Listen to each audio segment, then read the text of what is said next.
فاتحہ۔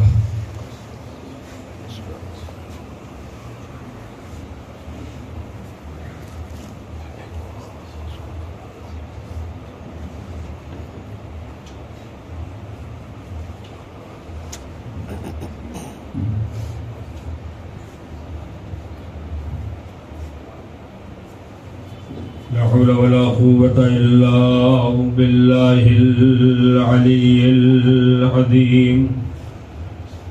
أعوذ بالله من الشيطان اللعين الرجيم۔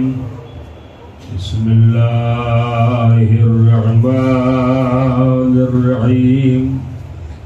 الحمد لله رب العالمين، والصلاة والسلام والتحية والإكرام على النبي الأمي، أرسله بالحق بشيرا ونذيرا، وداعيا إلى الله بإذنه وسراجا منيرا، سيدنا ومولانا أبي القاسم محمد، اللهم صل على محمد وآل محمد، وعلى آله الطيبين الطاهرين المعصومين المظلومين،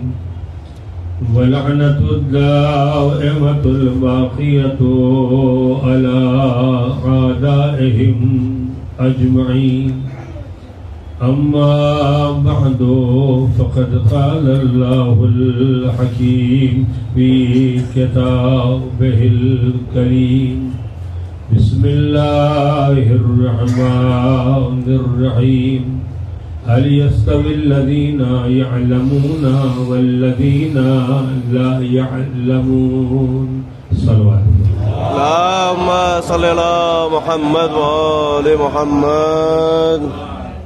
آغاز بیان سے پہلے آپ حضرات سے گزارش ہے، 1 مرتبہ سورہ حمد اور 3 مرتبہ سورہ توحید کی تلاوت فرما کر سید نقی اختر ابن سید عاشق حسین مرحوم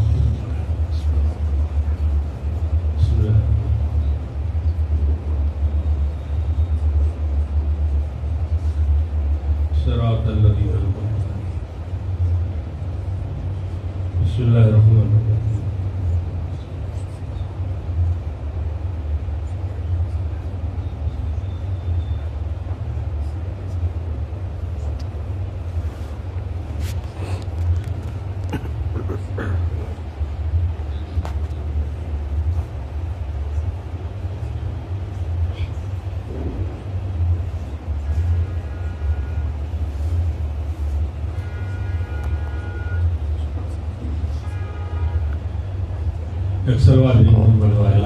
اللهم صل على محمد وآل محمد۔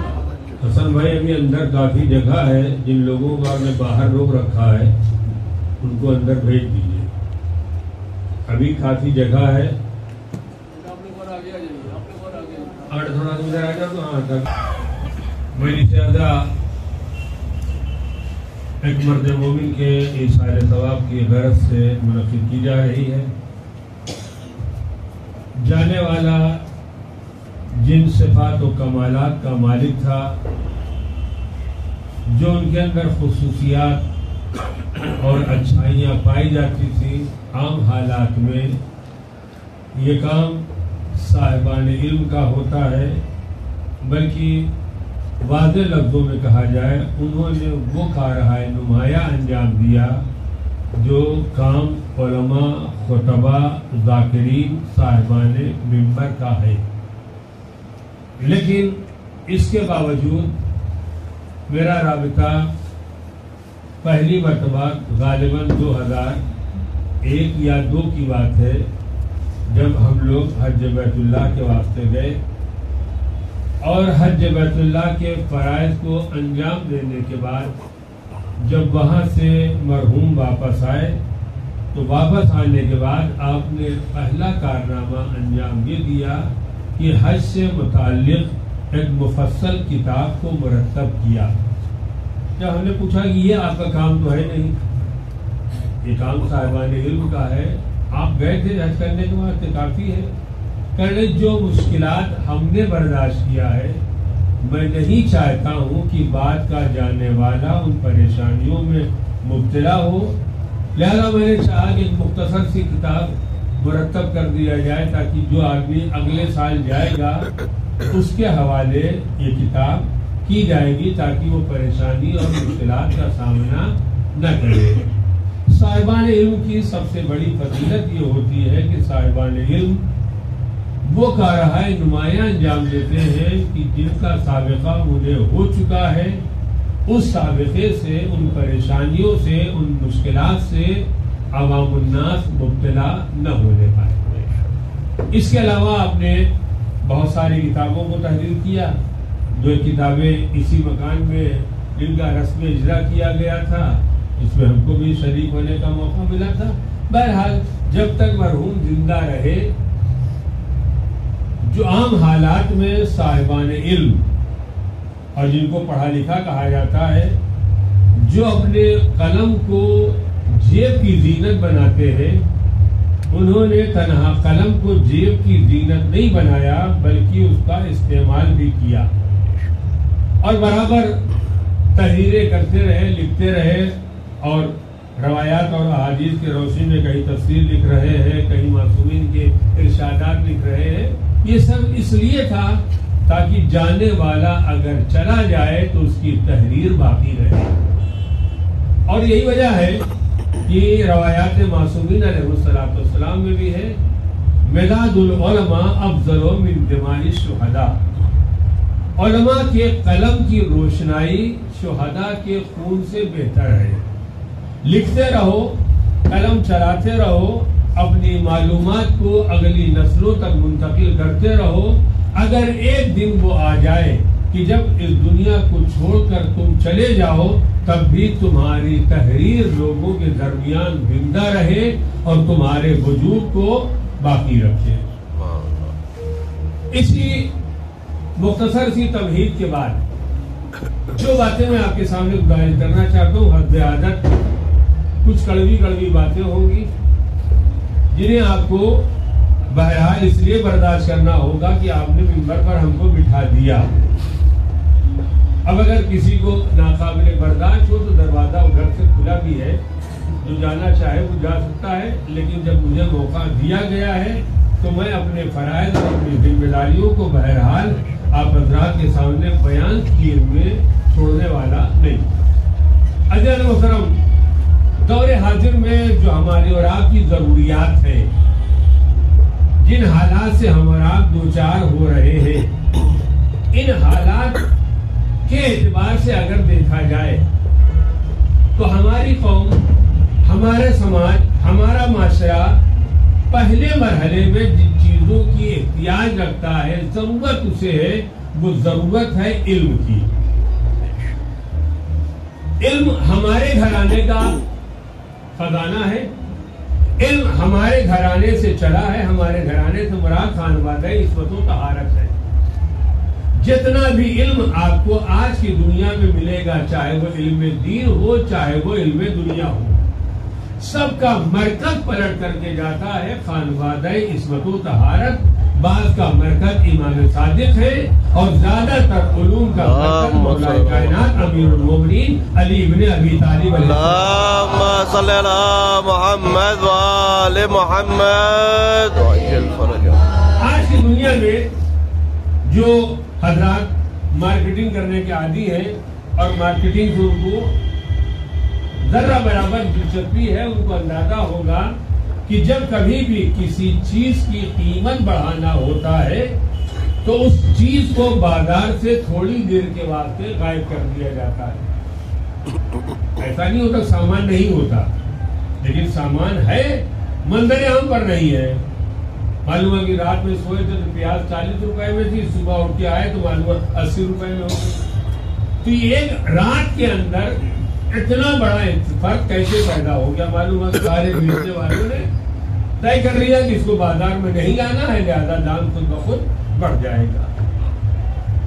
اگر پیاز کی قیمت بڑھانا ہو، نمک کی قیمت بڑھانا ہو، دال کی قیمت بڑھانا ہو، کسی اشیاء کی قیمت بڑھانا ہو، تو بازار سے اس سامان کو تھوڑی دیر کے واسطے غائب کر دیا جاتا ہے۔ عزیزان محترم، دنیا میں جتنے علوم پائے جاتے ہیں، یہ سارے کے سارے علوم نگاہ مذہب میں بھی اور نگاہ دنیا داری میں بھی ہر علم لائق احترام ہے، لائق عزت ہے، لائق فخر و مباحات ہے۔ انسان تمام علوم کی قدر و قیمت کا اندازہ لگائے اور اس کے بعد اس کا احترام کرے اور اس کے بعد اس کی عزت کرے۔ بہرحال علم ہے، لیکن علم ہونے کے بعد معصوم فرماتے ہیں کہ وہ علم جو عالم بشریت کے واسطے مفید ہو وہ علم بہتر مانا جاتا ہے۔ ورنہ ان لوگوں نے ایٹم بم بنایا تھا، جو لوگ آج کی دنیا میں طرح طرح کے اسلحے بنا رہے ہیں، یہ کوئی دیہات کا جاہل نہیں بنا رہا، یہ بہرحال ایک پڑھا لکھا انسان ہے، سائنس سیکھا ہے، سائنس پڑھا ہے، تجربات کی دنیا میں گیا ہے، اور تجربات کی دنیا میں جانے کے بعد اس نے ان سارے علوم کو حاصل کیا۔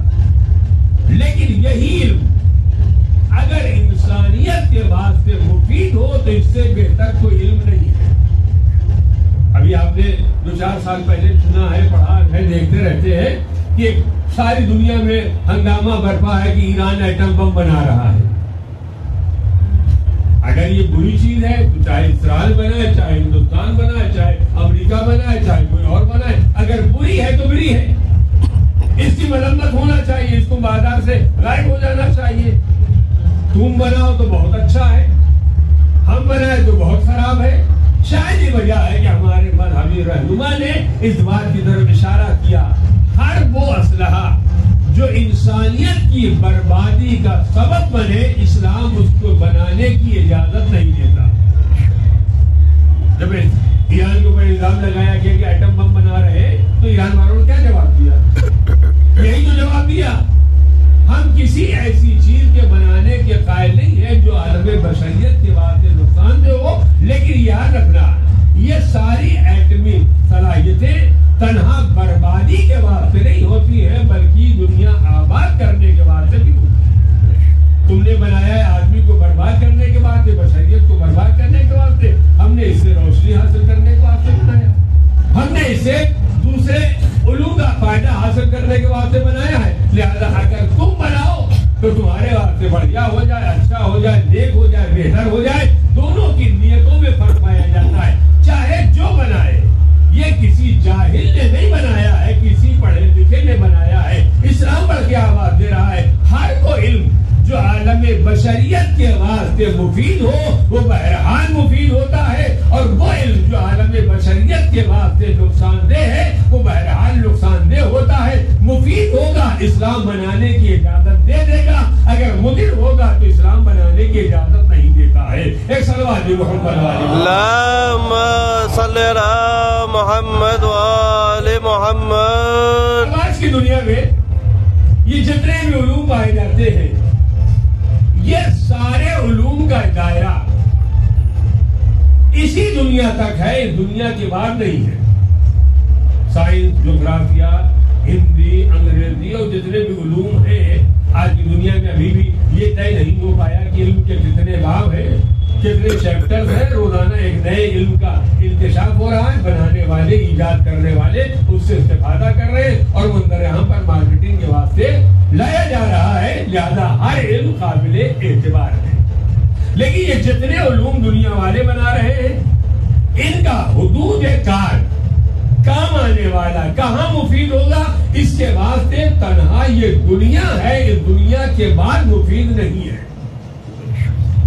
اور یہی وجہ ہے انسان کے مر جانے کے بعد، انسان کے دنیا سے چلے جانے کے بعد، جب پہلا مرحلہ ہمارے ہاں بیان کیا جاتا ہے کہ مرنے والے کو سپرد خاک کر کے جو اعزاء اقربا چاہنے والے، دوست احباب، محلے والے، خاندان والے جب چھوڑ کر کے قبرستان کی تاریکی میں چھوڑ کر کے چلے آتے ہیں تو اس کے بعد فرشتہ آتا ہے، اور فرشتہ آنے کے بعد جو سوال و جواب کرتا ہے وہ ہندی کا سوال نہیں ہوتا ہے، وہ جغرافیہ کا سوال نہیں ہوتا ہے، وہ میتھمیٹک کا سوال نہیں ہوتا ہے، وہ آسمان کے بارے میں سوال نہیں کرتا ہے، وہ زمین کے بارے میں سوال نہیں کرتا. آنے والا پہلا سوال کرتا ہے تمہارا خدا کون؟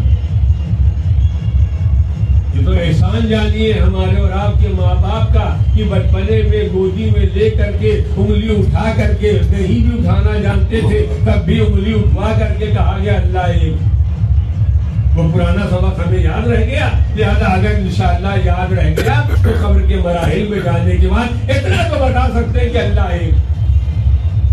پوچھا گیا تمہارا رسول کا بھی نام اگر یاد رہ گیا تو بتا دیا. تمہاری کتاب ہو سکتا ہے بتا دی جائے، تمہارا قبلہ بتا سکتے ہیں، لیکن اس کے بعد کے مراحل اتنا آسان مرحلہ نہیں ہے کہ تنہا بچپنے کا دینیات کی ابتدائی کتاب وہاں قبر میں پوچھی جائے گی. اس کے بعد کے بھی مراحل ہیں، اس کے بعد یہ سوال و جوابات ہیں، وہ بھی ہم سے اور آپ سے پوچھا جائے گا. لہذا ہماری کیا ذمہ داری ہے؟ یہ دین اسلام کا سب سے بڑا امتیاز یہ ہے کہ دنیا میں جتنے امتحانات ہوتے ہیں امتحانات کے سوالات منظر عام پر نہیں آئے جاتے ہیں. یہی وجہ ہے کہ اگر پیپر آؤٹ ہو جائے، روزانہ آپ دیکھتے ہیں پیپر آؤٹ ہو گیا تو کیا ہوا؟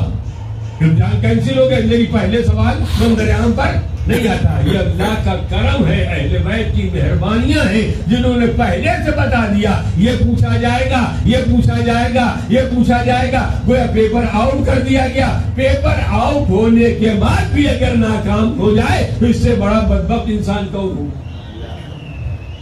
اس سے بڑا بدبخت کون ہوگا؟ سب سارے سوالات معلوم ہیں، سارے جوابات آپ کو بتا دیے گئے، اس کے بعد بھی ہمارے پاس سوال بھی ہے لیکن اس کا جواب ہمارے پاس نہیں. عزیزان محترم، آج کی دنیا میں جس کو ہم اور آپ ترقی یافتہ دنیا کہتے ہیں، جسے ہم اور آپ پڑھی لکھی دنیا کہتے ہیں، علم کا ہر طرف چرچا پایا جاتا ہے، لیکن جتنا چرچا علم دنیا کا ہے اتنا چرچا علم دین کا نہیں ہے. میں نے آپ سے کہا کہ کچھ کڑوی باتیں ہیں، میں آپ حضرات کے ذہنوں کو تھوڑا سا آمادہ کرنا چاہتا ہوں. ایک مرتبہ تھوڑا سا ہم اور آپ اپنے شہر کا جائزہ لیں، اور ہمارے سامنے بزرگ افراد بھی بیٹھے ہوئے یہ ہماری بات کی تصدیق کریں گے. آج سے 40 اور 50 سال پہلے الہ آباد میں ہماری اور آپ کی دنیاوی تعلیم کے واسطے کتنے اسکول تھے؟ اپنے محلے میں اگر آپ جائزہ لے تو اس زمانے میں کریلی تھا ہی نہیں. کریلی سے نکلنے کے بعد پہلا اسکول آپ کو دائیں مڑ جائیے تو اسلامیہ مل جائے گا، سیدھے چلے جائیں گے تو دولت حسین مل جائے گا، اور اندر ڈیپ میں چلے جائیں گے تو یادگار حسینی مل جائے گا، اور آگے بڑھ جائیں گے اینگلو بنگالی مل جائے گا. اس کے علاوہ کوئی پانچواں ہو سکتا، کوئی پانچواں بھی رہا ہو. 5 اسکولوں میں ساری عالم بشریت اور سارا شہر علم حاصل کر رہا تھا. اور اس زمانے میں علم حاصل کرنے کے ذرائع اور طریقے کیا تھے؟ ہم سب گواہ ہیں. جب اسکول جایا کرتے تھے تو اس زمانے میں نہ کسی کے پاس بائک تھی نہ گاڑی تھی. اگر کسی ایک خوش نصیب کے پاس سائیکل مل جاتی تھی تو ہر آدمی گھور گھور کے دیکھا کرتا تھا، اس کا مطلب یہ بڑے گھرانے کے ہیں لہذا سائیکل سے جا رہے ہیں.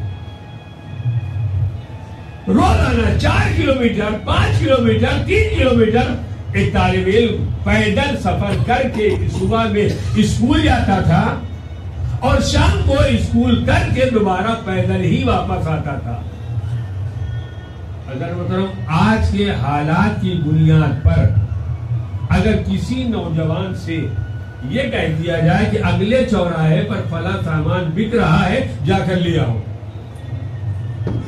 تو تھوڑی دیر تو ہماری اور آپ کی صورت دیکھے گا اور اس کے بعد اشارہ کرے گا. چابی، اسکوٹی کی چابی، کتنا دور جانا ہے؟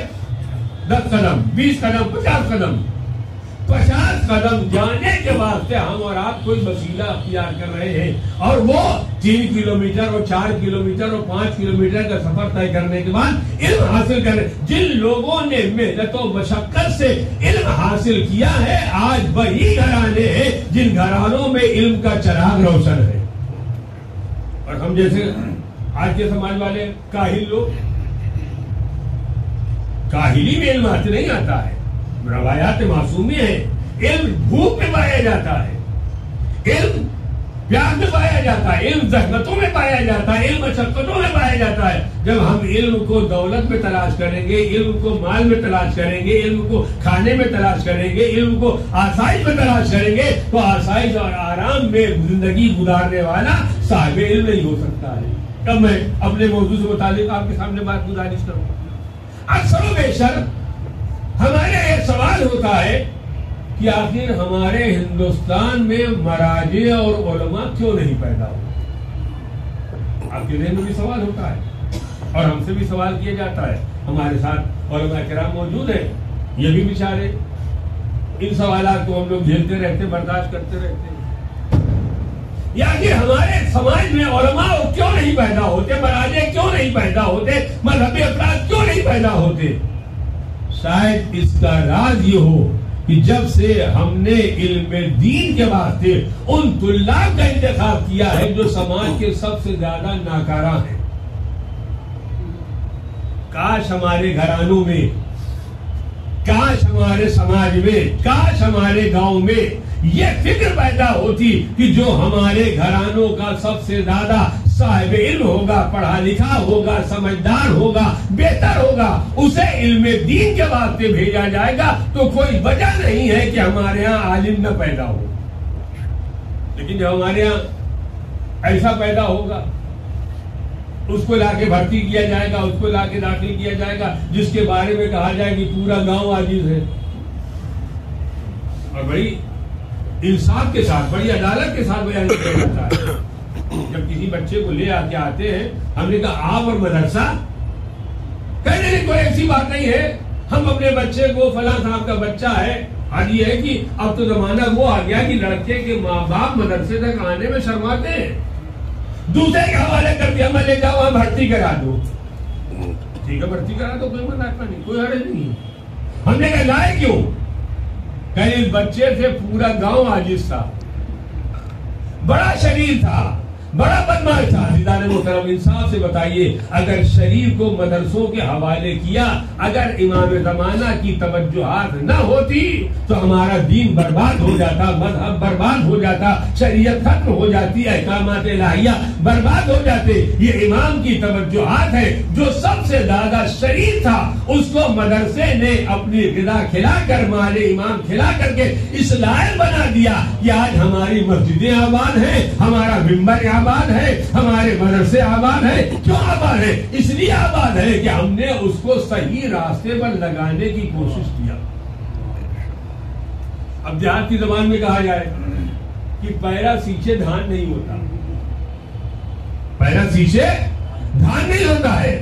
اگر آپ کو اپنے سماج اور معاشرے کو نیک بنانا ہے، بہتر بنانا ہے، اچھا بنانا ہے، تو اچھے لڑکوں کو مدرسوں کے حوالے کریں، تاکہ آپ کے سماج اور معاشرے میں عالم بھی پیدا ہو، دیندار بھی پیدا ہو، مذہبی بھی پیدا ہو۔ لیکن اگر آپ نے اہل غیروں کو لا کے حوالے کر دیا تو اہل غیروں کے بعد جو ہے، اگر آگے چلنے کے بعد ہمارا بچہ آگے بڑھا، اور آگے بڑھنے کے بعد یقیناً طے شدہ بات ہے کہ لڑکے سے کہیں نہیں خطا ہوگی، غلطی ہوگی، اور اس کے بعد جب غلطی ہوگی تو بتائیں گے سارے مولوی ایسے ہی ہوتے ہیں، انہوں نے ان کو ٹوپی پہنا دیا، انہوں نے ان کو ٹوپی پہنا دیا، انہوں نے ان کے ساتھ فراڈ کر لیا، انہوں نے ان کے ساتھ فراڈ۔ جب فراڈی کو مدرسے کے حوالے کرو گے تو فراڈ ہی منظر یہاں پر آنے والا ہے، نہ تقویٰ آنے والا ہے، نہ پرہیزگاری آنے والی ہے۔ یہ تو ہمارا جگرا ہے جو ہم ایسوں کو لے کر کے تربیت کر کے دوبارہ آپ کے حوالے کر دیں۔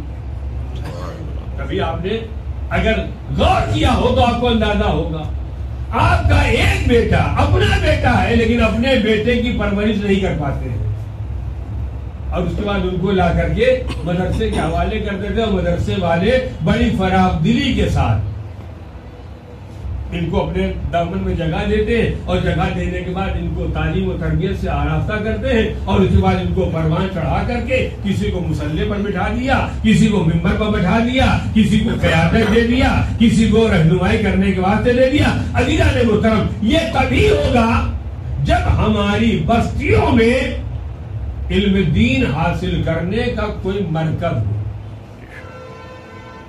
آج سے 50 سال پہلے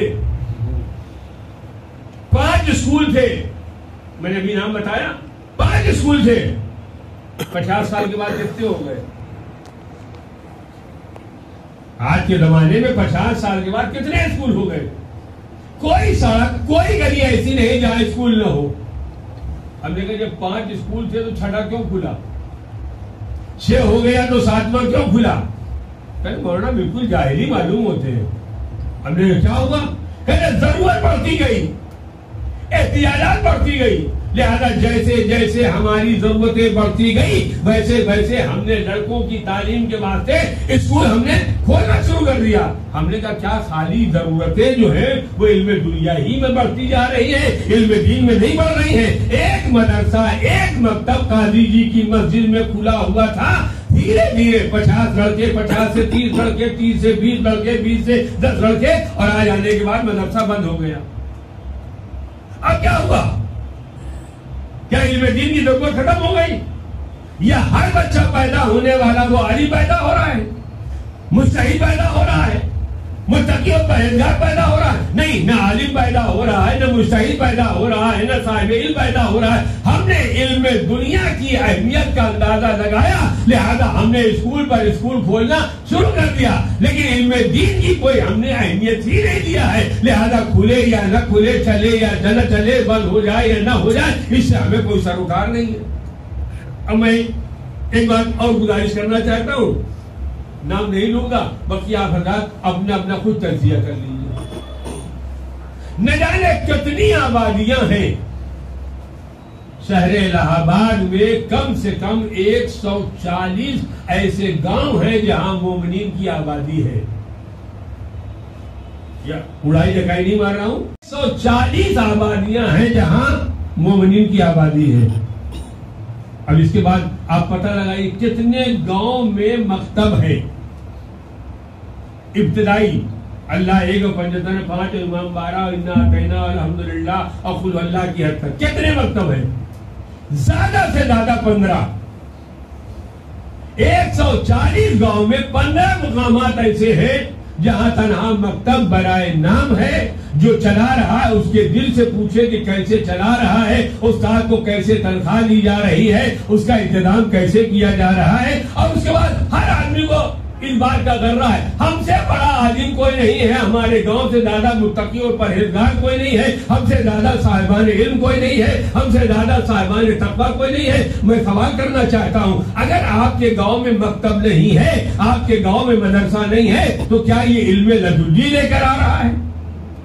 اللہ نے اسے صاحب علم بنا کر کے بھیجا ہے. جب اللہ نے صاحب علم نہیں بنا کر کے بھیجا ہے تو ان کا پڑھانے والا کون ہے, انہیں تعلیم دینے والا کون ہے, علم سے آراستہ کرنے والا کون ہے؟ ضرورت اس بات کی ہے کہ ہمارے گاؤں گاؤں میں کوئی نہ کوئی چھوٹا سے چھوٹا مکتب ہی کیوں نہ ہو, وہ ہونا چاہیے, تاکہ ایک بچے کو اتنی معلومات تو ہو کہ اگر باپ مر جائے تو باپ کے بعد سے سورہ فاتحہ پڑھی جائے. اللهم صل على محمد وآل محمد. فیصلہ جو کرنا ہوگا آپ بعد میں کر دیجیے گا, مجھے اس کی کوئی پرواہ نہیں ہے. جو بات ہے حقیقت, میرا کام ہے آپ کو متوجہ کرنا, میرا کام ہے آپ کو باخبر کرنا, میرا کام ہے آپ کو آشنا کرنا کہ ہماری ذمہ داری دور حاضر میں کیا ہے. مصیبت ہے جب ہمارا نوجوان ہی نہیں پڑھا لکھا ہے تو پڑھائے گا کون؟ میں نے بارہا گزارش کیا, وہ مقامات جن مساجد میں ائمہ جماعت نماز ادا کر رہے ہیں, مسجدوں کے ذمہ داروں کی ذمہ داری ہے کہ جب کوئی مولانا پڑھانے کے واسطے آ رہا ہے تو اس کو روکا جائے اور روک کر کے محلے کے بچوں کی تعلیم قرآن کا انتظام کرے. اب صورتحال کیا پیدا ہو گئی؟ منتظمین, متولیان حضرات اگر مکتب یا امام جماعت کو آنے جانے کا کرایہ دیتے ہیں تو وہ بھی سہم امام سے. جب غربت کا فرضیہ ہوتا ہے نا, ارے 1500 مولانا کو کرایہ کہاں سے دیا جائے؟ میں نے کہا وہیں سے دیا جائے جہاں 5000 کا سہرے کا پیسہ دیا جاتا ہے. سہرا شادی میں بنوانے کے واسطے 2 گھنٹے کے واسطے 5000 10,000 20,000 کا سہرا خریدا جا سکتا ہے. ایک علم دین کے واسطے, نماز جماعت کے واسطے, امام جماعت کو پیسہ دینے کے واسطے ہمارے قوم کے پاس پیسہ نہیں. ڈوب مرنے کی بات ہے, ہمارے پاس سے ڈوب مرنے کی بات ہے کہ اگر کوئی آدمی کہے کہ ہمارے پاس پیسہ نہیں ہے.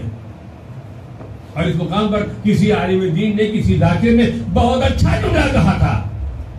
انہوں نے کہا تھا ہماری قوم کی بربادی کا سب سے بڑا نتیجہ یہ ہے کہ جوتا چورائی کے واسطے 50,000 سے بات شروع ہوتی ہے.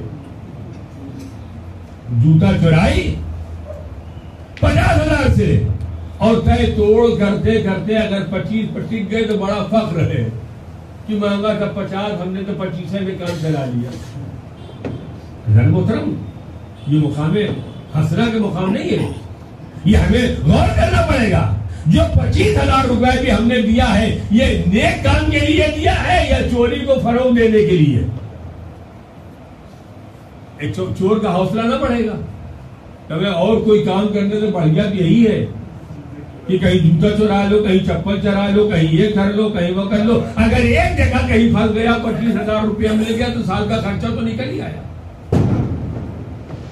جوتا چورائی 25,000 دینے میں ذرہ برابر کوئی تعامل نہیں ہے. ایک عالم دین کو نکاح پڑھائی دینے میں ہر طریقے سے بے چینی رہتی ہے کہ کوئی ایسا آدمی مل جائے جس کے جاننے والا عالم دین ہو, اور اسے کہیں آپ مولانا سے کہہ دیجئے گا ہمارے یہاں کی نکاح پڑھا دے, اپنے کرائے سے آئیں اور اپنے کرائے سے چلے جائیں.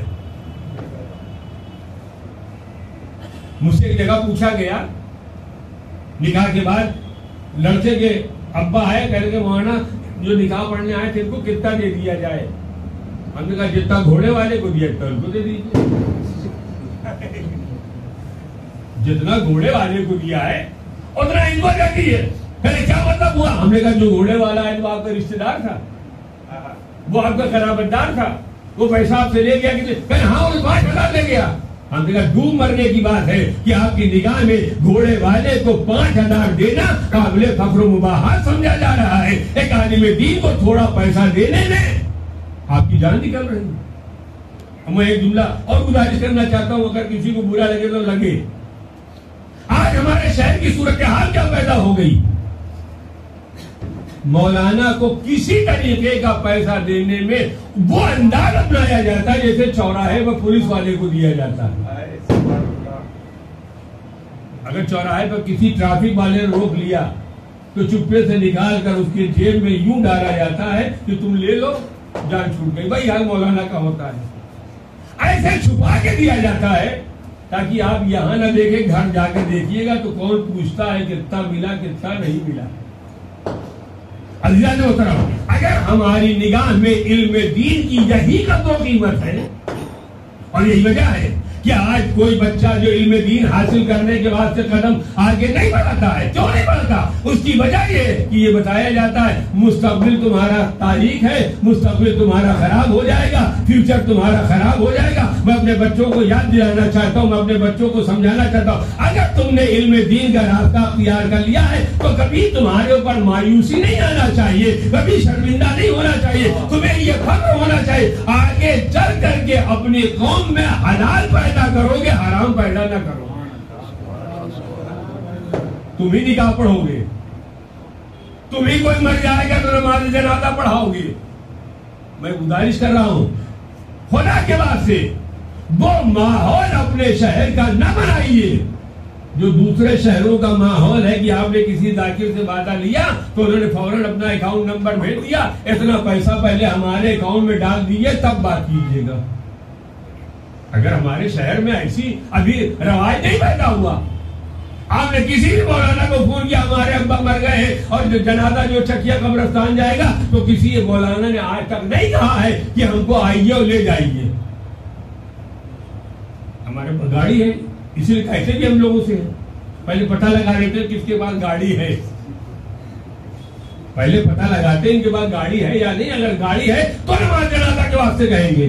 لیکن حضرات محترم، اگر ایک طرف آپ کی آواز پر ایک عالم دین لبیک کہہ رہا ہے تو کم از کم ہمیں بھی تو احترام کرنا چاہیے، ہمیں بھی خیال کرنا چاہیے. یہ عالم دین وہاں سے آیا ہے، اسکوٹی سے آیا ہے، تو اسکوٹی پانی سے نہیں چلتی ہے، ہوا سے نہیں چلتی ہے.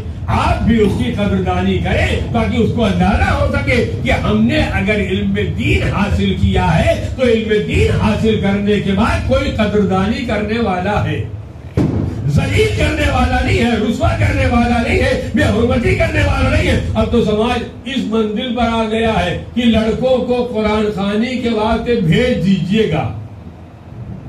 جیسے پرانے زمانے میں زمیندار کہتے تھے نا، اگر نہیں آیا تو نیم کے پیڑ میں بندھوا کے کٹوائیں گے. بھول جائیے، زمانہ چلا گیا کہ جب آپ نیم کے پیڑ میں زمیندار صاحب کسی عالم کو، کسی مولانا کو، کسی مولوی کو بندھوا کے کٹوایا کرتے تھے. اب اگر کسی کے اندر اتنا حوصلہ پیدا ہو گیا تو پتہ نہیں واپس جا پائے گا کہ نہیں جا پائے گا. نہیں، ہمیں علم دین کی قدر قیمت کرنا چاہیے. جو طالبان علم دین ہے ان کا احترام کرنا چاہیے، ان کی عزت کرنا چاہیے. کیوں؟ اس لیے کہ ہم نے روایات معصومین میں دیکھا ہے ہمارے اور آپ کے چوتھے امام امام زین العابدین علیہ السلام کی زندگی امام کی زندگی میں ہے.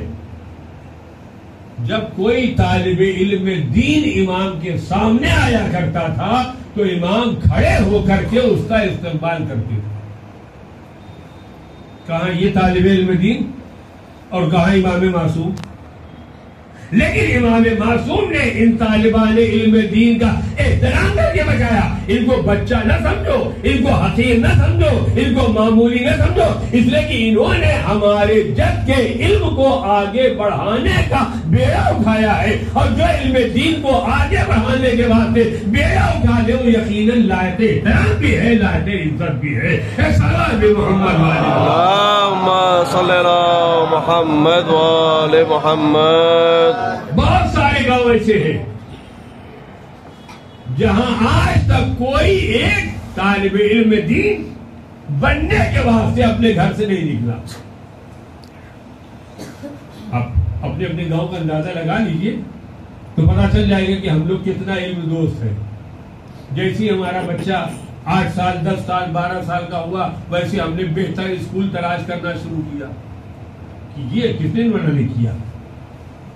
یہ تلاش کیا جاتا ہے کون سا علم اپنے بیٹے کو پڑھایا جائے جس میں مستقبل فیوچر اچھا ہو. دنیا کے ہر علم کا فیوچر برباد ہو سکتا ہے سوائے علم دین. کوئی علم دین حاصل کرنے والا ہو کہیں آپ کو ہاتھ پھیلائے نہ ملے گا. بی اے کیے ہوئے نہ جانے کتنے مارے پھر رہے ہیں، ایم اے کیے ہوئے نہ جانے کتنے مارے پھر رہے ہیں. لیکن اگر کوئی ایک طالب علم دین واقعاً پڑھا لکھا ہے تو کہیں نہ مارا پھرتا ہے نہ کسی کے سامنے ہاتھ پھیلاتا ہے. علم دین حاصل کرنے والے کے ساتھ پروردگار عالم نے 2 مرتبہ ضمانت لیا ہے. ایک مرتبہ تمام انسانوں کے اعتبار سے روزی کا وعدہ کیا ہے، دوسری مرتبہ طالب علم دین کی بنیاد پر روزی کا وعدہ کیا. اللہ پر توکل کرو اور علم دین حاصل کرو. اللہ نہ یہاں تم کو گمراہ ہونے دے گا، نہ یہاں فقیر بنائے گا، نہ یہاں ذلیل بنائے گا. ایک صلوات بے محمد اللہم صلی علی محمد وآل محمد.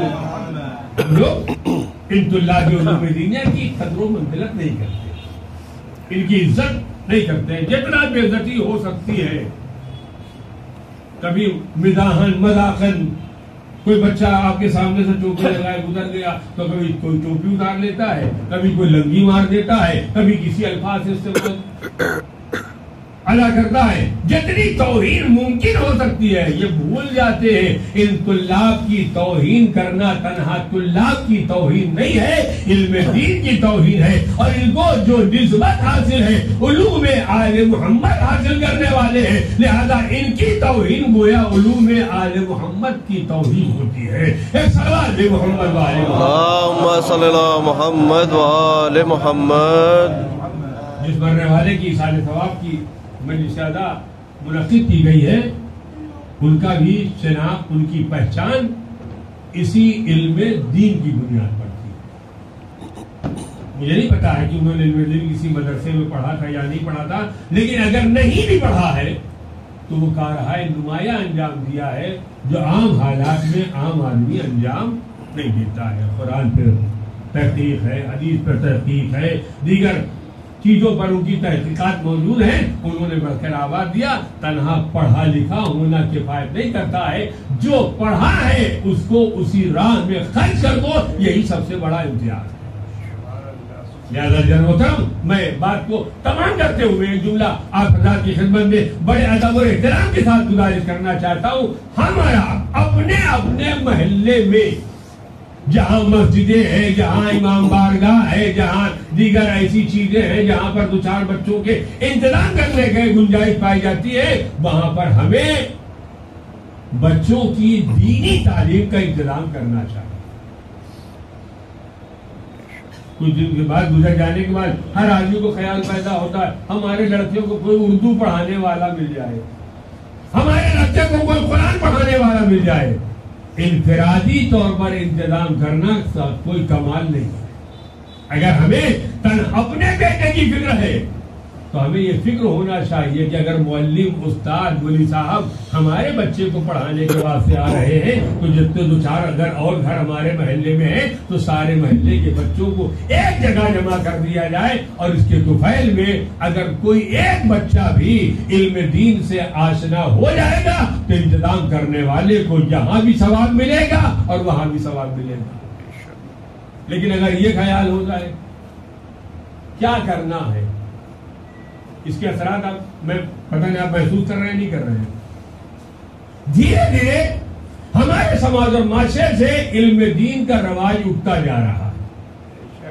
اس کا پہلا اثر یہ ہوتا ہے کہ جیسے ہی مرنے والا اس دنیا سے جاتا ہے، یا میں سامنے کی بات کروں آپ سے، ذاکر ممبر پر آیا اور ممبر پر آنے کے بعد پہلا جملہ ادا کرتا ہے فاتحہ، کرتا نہیں کرتا، پہلا جملہ فاتحہ۔ اب جنہوں نے پڑھا ہے وہ تو پڑھ رہے ہیں، جن کو یاد ہے وہ پڑھ رہے ہیں، اور جن کو یاد نہیں انہوں نے سمجھا کہ ہونٹ ہلا لینا بھی فاتحہ ہوتا ہے۔ ایسا بیوقوف بناتے ہیں۔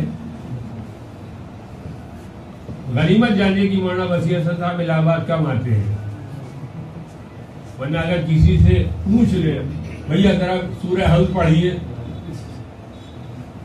کیا بے عزتی کے علاوہ کیا ہے؟ میں جانے کتنے افراد آپ کو ایسے ملیں گے جن کو سورہ حمد تک نہیں یاد ہے۔ جب سورہ حمد ہمیں نہیں یاد ہے تو ہمارا باپ مر جائے، بھائی مر جائے، ماں مر جائے، رشتے دار مر جائے، قرابتدار مر جائے اور ستم بالا ستم ہوتا ہے۔ خدا سلامت رکھے ہمارے پاشا بھائی کو، قبر پر انہوں نے اعلان کیا بغیر آخری فاتحہ پڑھے نہ جائیے گا، اور 7 مرتبہ انا انزلنا۔ ایک تو مرنے والا اندر مر گیا، دوسرا اوپر مر جاتا ہے۔ 7 مرتبہ انا انزلنا جب یاد ہوگی تب بھی تو پڑھے گا آدمی۔ لہٰذا انہوں نے کہا بہترین موقع ہے، 1 2 3 4 5 مرتبہ رکھا، جب تک میں 1 مرتبہ انا انزلنا ختم وہ 7 مرتبہ پڑھ کے کھڑے ہو گئے۔ یہ ہماری کوتاہیوں کا نتیجہ ہے، یہ ہماری کوتاہیوں کا نتیجہ ہے، اس لیے کہ ہم نے اپنی اولاد کو سب کچھ یاد کرایا، ہم نے اپنی اولاد کو سب بتایا۔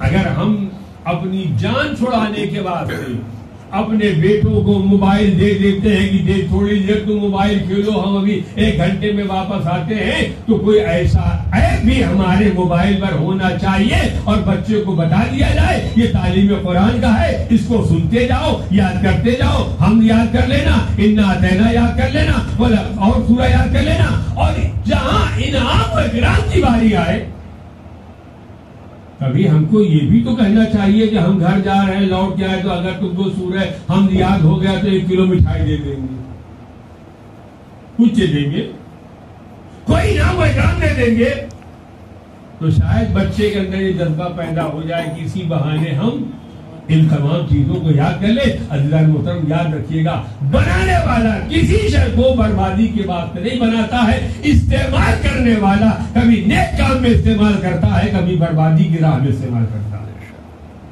یہ جو موبائل ہمارے اور آپ کی جیب میں ہے, جو ہمارا سب کچھ ہے, اماں بھی ہے, ابا بھی ہے, سب کچھ ہمارا یہی موبائل ہے.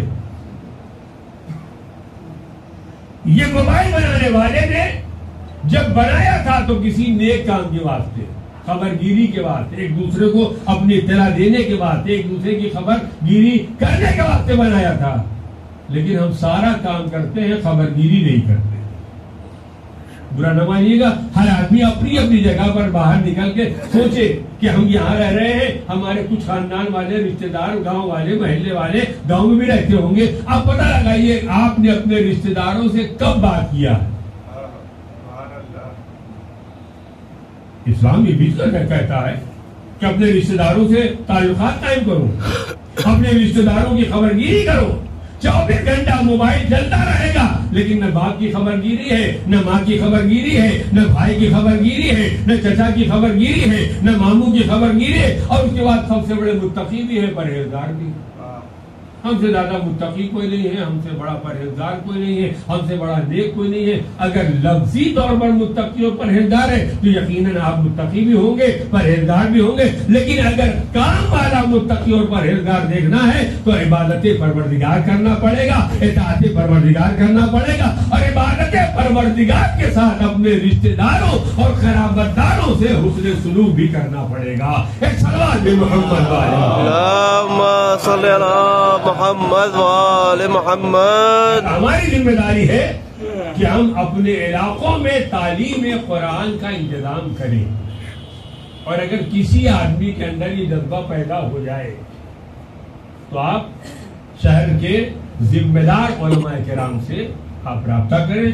ہمارے سامنے گوہر بھائی موجود ہیں, مولانا محمد حیدر صاحب ہے, میں آپ کے سامنے درمیان میں موجود ہوں. اس کے علاوہ دیگر خدمت گزاران شہر میں موجود ہیں. آپ اپنے اپنے علاقے کے واسطے ان سے رابطہ کریں. بچوں کا فراہم کرنا آپ کا کام ہے, اساتذہ کا فراہم کرنا ہماری ذمہ داری. لیکن ہلنے کے واسطے کوئی تیار نہیں ہے. ہر آدمی مرثیہ پڑھ رہا ہے, ایسا ہو رہا ہے, زمانہ خراب ہو رہا ہے, لڑکے کہنا نہیں مانتے ہیں, اور یہ ہو رہا ہے, وہ ہو رہا ہے. مرض تو سب کو پتا ہے, علاج کیا ہے وہ کوئی نہیں سننا چاہتا. لہذا مرض کے ساتھ ساتھ ہمیں اس کا علاج بھی کرنا پڑے گا.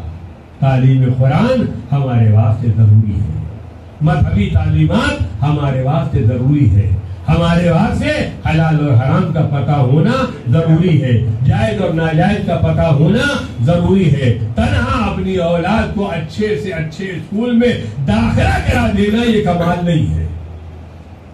تو ایسا نہ ہو کہ ہم نے بہترین اسکول میں اپنے بچے کا داخلہ تو کرا دیا لیکن یہ بچہ ہمارے ہاتھوں سے نکل گیا.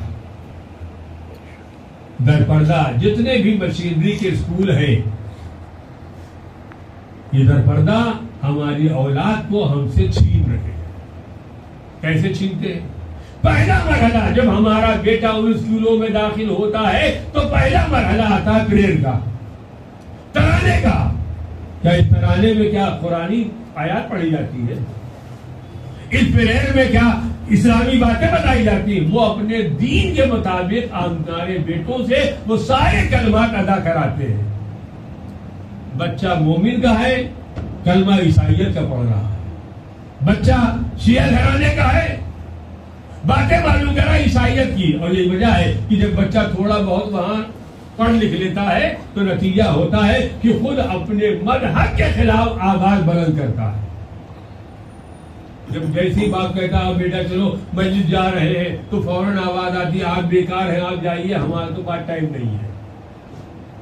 پہلے مرحلے سے ہمیں اپنی اولاد پر کنٹرول کرنا پڑے گا, ان کو دیکھنا پڑے گا, انہیں سمجھنا پڑے گا. کہیں ایسا نہ ہو ہم پیسہ بھی دیں اور اس کے بعد ہماری اولاد ہمارے مذہب سے باہر نکل جائے. لہذا ہماری ذمہ داری ہے کہ ہم اپنی اولاد کو بہتر سے بہتر بنانے کی کوشش کریں. اہل بیت علیہ الصلوۃ والسلام نے دین مبین اسلام کو جو دنیا والوں کے سامنے پیش کیا، بڑی قربانیوں کے بعد یہ دین ہم تک پہنچا، بڑی جانفشانی کے بعد یہ مذہب ہم تک پہنچا ہے۔ لہذا اگر دین ہم تک آ گیا ہے تو ہماری ذمہ داری ہے کہ اس دین کو اگلی نسلوں تک منتقل کیا جائے اور صحیح طریقے سے منتقل کیا جائے، تاکہ کل ہمارا بیٹا ہمارے ہی خلاف کھڑے ہو کر کے آواز بلند کرنے پر آمادہ و تیار نہ ہو جائے۔ اہل بیت کا چاہنے والا، اہل بیت سے محبت کرنے والا، ایسے ایسے چاہنے والے پیدا ہوئے کہ اگر مولا کائنات نے اپنے چاہنے والے کو بتا دیا میسم، تمہاری زبان اسی درخت پہ کاٹی جائے گی، اس درخت میں تمہیں سولی دی جائے گی۔ تو آج کا اگر نوجوان ہوتا، ہمارا بیٹا ہوتا، آپ کا بیٹا ہوتا، تو کوئی راستہ نکالتا، ایسا کرتا کہ نہ درخت ہی رہ جائے، نہ کوئی بات ہونے پائے، نہ بات آگے بڑھنے پائے۔ ہمارا لاکھوں سلام ہو جناب میسم تمار پر، انہوں نے پڑھ کر کے اس درخت کی آبیاری کر کے بتایا۔ ہم علی والے ہیں، لہذا سب برداشت کیا جا سکتا ہے، لیکن علی کی بات جھوٹی ہو جائے، علی نے جو کہا ہے وہ غلط ہو جائے، کسی نے بڑھ کر آواز دے، میسم یہ کیا کر رہے ہو؟ آپ نے فرمایا میں آبیاری کر رہا ہوں، پانی ڈال رہا ہوں۔ کیوں ڈال رہے ہو؟ جناب میسم فرماتے ہیں میرے مولا نے فرمایا ہے اس درخت میں تم کو سولی دی جائے گی، لہذا میری کوشش یہ ہے کہ درخت سوکھنے نہ پائے، یہ درخت برباد نہ ہونے پائے، ہماری جانیں قربان ہو جائے ایسے چاہنے والوں پر۔ ایک چاہنے والا ہم نے جناب میسم تمار کو دیکھا، اور دوسرے چاہنے والے ہم نے میدان کربلا میں حسین کے چاہنے والوں کو دیکھا۔ کیسا جذبہ، کیسا ولولہ، کیسا حوصلہ، کیسی ہمت! حسین ابن علی آواز دے رہے ہیں میرے چاہنے والوں، اگر میرے ساتھ آ رہے ہو تو تمہیں قتل ہونا پڑے گا، تمہیں درجہ شہادت پر فائد ہونا پڑے گا، لہذا اگر کوئی آدمی شہید ہونا چاہتا ہے تو ہمارے ساتھ رہے، اور اگر شہادت سے گریز ہے اور ہم کو چھوڑ کے جانا چاہتا ہے تو ہم اس کو گردنوں سے بیعت کا قلادہ اتارے لے رہے ہیں۔ لیکن کیا کہنا حسین کے چاہنے والوں کا، جو چاہنے والا حسین مظلوم کے ساتھ آ گیا تھا، اس نے بڑھ کر آواز دیا مولا ایک مرتبہ کا مرنا جینا کیسا، اگر 70 مرتبہ قتل کیا جائے اور دوبارہ زندہ کیا جائے تو آپ کے قدموں کو چھوڑ کر جانے والے نہیں ہے۔ شاید یہی وجہ ہے، شب عاشور ہے، حسین مظلوم اپنے چاہنے والوں کے خیمے کا جائزہ لے رہے ہیں، اور ایک مرتبہ جائزہ لیتے لیتے شہزادی زینب کے خیمے میں پہنچ گئے۔ بہن نے بھائی کو آتے دیکھا،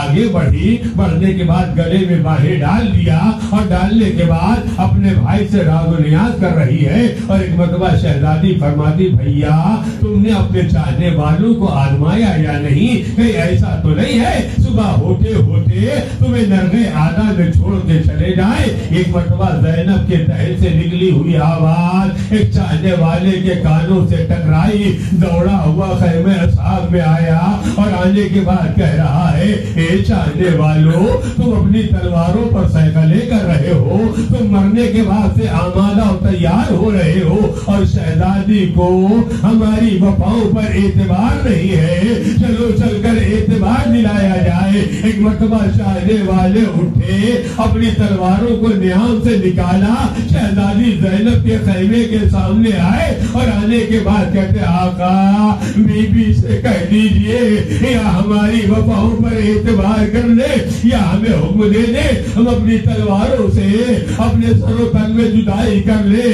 اتنا سننا تھا، ایک مرتبہ حسین خیمے سے نکلے، اپنے چاہنے والوں کو کلیجے سے لگایا، اور لگانے کے بعد فرماتے ہیں اے چاہنے والوں تم پر بڑا اعتبار ہے، مجھے فخر ہے جیسے چاہنے والے مجھے ملے، نہ میرے نانا کو ملے، نہ میرے بابا کو ملے، نہ میرے بھیا کو ملے۔ ادادارو حسین نے اپنے چاہنے والوں کا انتظام کیا، اہتمام کیا، امتحان لیا، اور لینے کے بعد ایک مرتبہ حسین شب کے سناٹے میں ایک مرتبہ مقتل کربلا کی جانب قدم آگے بڑھاتے ہیں، حسین آگے بڑھتے جا رہے ہیں۔ ایک مرتبہ آہد محسوس کیا جیسے کوئی پیچھے چلا آ رہا ہے، حسین نے مڑ کر کیا دیکھا، ناطے ہیں جو چلے آ رہے ہیں، حسین نے آواز دیا نافع اگر آ رہے ہو تو آؤ میرے ہمراہ چلو.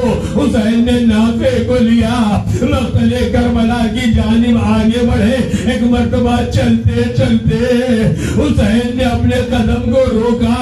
روکنے کے بعد فرماتے اے نافع اس جگہ کو پہچانتے ہو یا نہیں؟ ہاتھوں کو جوڑا آقا آپ بتائے مجھے نہیں پتا ہے. حسین نے آواز دیا اے نافع یہ وہی جگہ ہے جہاں میرے اکبر کے سینے پر برچھی لگے گی. اور آگے بڑھے. بڑھنے کے بعد فرمایا نافع یہ وہ جگہ ہے جہاں میرے قاسم کا لاشا پامال ہوگا. اور آگے بڑھے. اے نافع یہ وہ جگہ ہے میرا چاہنے والا قربان ہوگا. حسین بڑھتے جا رہے ہیں ایک ایک جگہ کی نشاندہی کرتے جا رہے. جناب نافع کہتے ہیں ایک مرتبہ میرے کانوں میں کسی بی بی کے رونے کی آواز آنے لگی. میں نے داہنے دیکھا میں نے بائیں دیکھا آخر جنگل میں کون بی بی ہے واہ حسینہ کہہ کے رو رہی ہے. ایک مرتبہ نافع کہتے ہیں میری نگاہ ایک نشیب میں پڑی. میں نے کیا دیکھا ایک معظمہ ہے جو اپنے سر کے بال بھی گھیرے مقتل کربلا کی زمین کو صاف کر رہی ہے. جناب نافع آگے بڑھے ہاتھوں کو جوڑا. جوڑنے کے بعد کہتے آقا ذرا نشیب کی طرف دیکھے یہ کون بی بی ہے. اتنا سننا تھا. حسین نے آواز دیا اے نافع اپنی نگاہوں کو بند کر لو یہ کوئی اور نہیں ہے یہ میری ماں فاطمہ ہے اور یہ وہی نشیب ہے. عصر کا ہنگام ہوگا تمہارا آقا ہوگا میری ماں کی آغوش ہوگی. شمر کا خنجر ہوگا خنجر چل رہا ہوگا. فدائے کربلا میں آواز الا قتل الحسین بکربلا الا ذبح الحسین بکربلا زمین کربلا کو زلزلہ. فضا میں آواز حسین مارے گئے حسین شہید. سيعلم الذين ظلموا أي منقلب ينقلبون إنا لله وإنا إليه راجعون. الہی بحق الزہرا وابیہا وبالہا وبلیہا پروردگار تجھے واسطہ ہے محمد والے محمد کا ہماری اس مختصر سی ادا کو قبول فرما. ہمارے گناہان صغیرہ اور کبیرہ کو معاف فرما. ہماری دینی اور دنیاوی حاجتوں کو پورا فرما. پرچم اسلام کو سربلندی عطا فرما. پرچم کفر و نفاق کو سرنگو فرما. ہم سب کو تعلیمات اسلامی پر عمل کرنے کی توفیق عطا فرما. پروردگار مجاہدان اسلام کو فتح و ظفر عنایت فرما. ہم میں جو لوگ حج و زیارات کے مشتاق ہیں انہیں حج و زیارات سے مشرف فرما. ہمارے امام زمانہ کے ظہور میں تعجیل فرما. ہم سب کو ان کے اعوان و انصار میں شمار فرما. ایک مرتبہ سورہ حمد اور 3 مرتبہ سورہ توحید کی تلاوت فرما کر نقی اختر ابن عاشق حسین اور اس خانوادے کے تمام مرحومین کی ارواح طیبہ کو